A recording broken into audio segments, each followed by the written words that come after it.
Hi friends, நம்ம சேனலில் recipe videos போட்டு ரொம்ப நாள் ஆகிடுச்சு, ஷூட் பண்ணவே முடியல. இன்றைக்கி ஒரு சூப்பரான ரெசிபியோடு தான் வந்திருக்கேன்.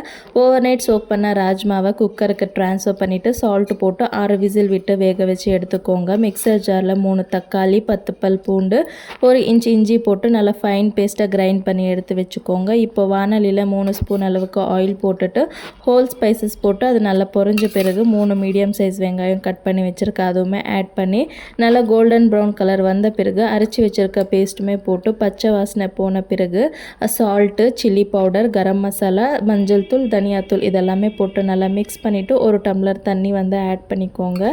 ஸோ நல்லா பச்சை வாசனை போன பிறகு நம்ம வேக வச்சுருக்க ராஜ்மா அந்த தண்ணியோடு சேர்த்து ஆட் பண்ணிக்கோங்க. ஸோ நீங்கள் கிரேவியோட கன்சிஸ்டன்சி பார்த்துட்டு வேணும்னா இன்னும் கொஞ்சம் தண்ணி கூட ஆட் பண்ணிக்கலாம். ஒரு 10 நிமிஷத்துக்கு லோ ஃப்ளேம்லேயே வச்சுடுங்க. நல்லா கொதித்து ஆயில் எல்லாம் பிரிஞ்சு வந்த பிறகு கொத்தமல்லி தூவி சர்வ் பண்ணிங்கன்னா சூப்பராக இருக்கும். இது கீ ரைஸ், சப்பாத்தி, பூரி எல்லாத்துக்குமே அட்டகாசமாக இருக்கும். கண்டிப்பாக ட்ரை பண்ணிவிட்டு எப்படி வந்துச்சுன்னு கமெண்ட் பண்ணுங்கள். பாய்.